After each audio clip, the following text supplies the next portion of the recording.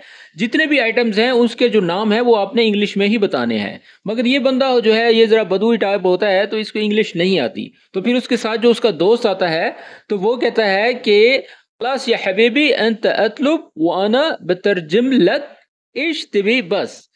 अच्छा, आधा मीनिंग तो आप लोग जान ही गए होंगे। तर्जिम का मतलब होता है ट्रांसलेट करना, ठीक है। चलिए अब मैं स्टार्ट से एक एक लफ्ज के मीनिंग बताता हूं और उसके बाद देखते हैं इसकी ट्रांसलेशन को, ठीक है। खलास का मतलब होता है बस, यानी कि दैट्स इट। और या हबीबी यानी कि ए मेरे प्यारे, ए मेरे दोस्त, ठीक है, ए मेरे अच्छा, इसका जो हबीबी का मतलब होता है प्यारे का होना होता है, ठीक है। या हबीबी ए प्यारे, अंता यानी कि तुम, अतलुब यानी कि तुम रिक्वेस्ट करो, ठीक है ना, तुम मुझे बताओ, तुम मुझे ऑर्डर दो। वो आना और मैं, बितरजिम लक, बितरजिम लक, ठीक है ना, यानी कि मैं तुम उसको जो है ट्रांसलेट करूंगा, उसका तर्जुमा करूंगा। इश्तिबी यानी कि क्या चाहिए, बस, ठीक है। दोबारा से सुन ले, खलास या हबीबी अंत अतलुब व अना बितरजिम लक इश्तिबी बस। तो इसकी ट्रांसलेशन बनेगी बस मेरे प्यारे तुम मांगो, मैं तुम्हारे लिए तर्जुमा कर दूंगा, तुम्हें क्या चाहिए, इश्तिबी बस, ठीक है। और इंग्लिश में बोलेंगे that's it my dear you just ask and I will translate for you what do you need, what do you want, ठीक है ना, ये भी कह सकते हैं। तो अगर ये जुमला पसंद आए तो इसको लाइक करें। चले अब हम आगे बढ़ते हैं, देखते हैं क्या होता है। अगर आप भी अरेबिक ज़बान सीख कर अपने लाइफस्टाइल को और अपने कारोबारी मामलात को बेहतर से बेहतरीन बनाना चाहते हैं तो ये कोर्स आपके लिए है। इस कोर्स का ये फ़ायदा है आप जहां भी हैं, जिधर भी हैं, आप ऑनलाइन हमसे कनेक्ट करके अरेबिक ज़बान सीख सकते हैं। तो दोस्तों याद रहे, अगर आप गल्फ़ में रहते हैं और आपको अरेबिक ज़बान नहीं आती तो समझ लें कि आपके कारोबारी मामलात और लाइफस्टाइल पर बहुत इफ़ेक्ट पड़ेगा। अरेबिक ज़बान सीखने का फ़ायदा ये होगा कि आप अपने मामलात खुद ही हैंडल कर सकेंगे। और इस कोर्स के बारे में अगर आप मज़ीद जानना चाहते हैं तो दिए गए इस नंबर पर व्हाट्सएप पर मैसेज करें। और याद रहे कि ये कोर्सेज पेड हैं। अंत तलब, अंत तलब, अंत इश्तलत, अंत इश्तलत यानी कि तुमने क्या मांगा है या क्या तुम्हें चाहिए, ठीक है, या तुमने क्या ऑर्डर किया है, ये उस कैटेगरी में आ जाता है। अंत इश्तलब यानी कि what did you ask for, ठीक है।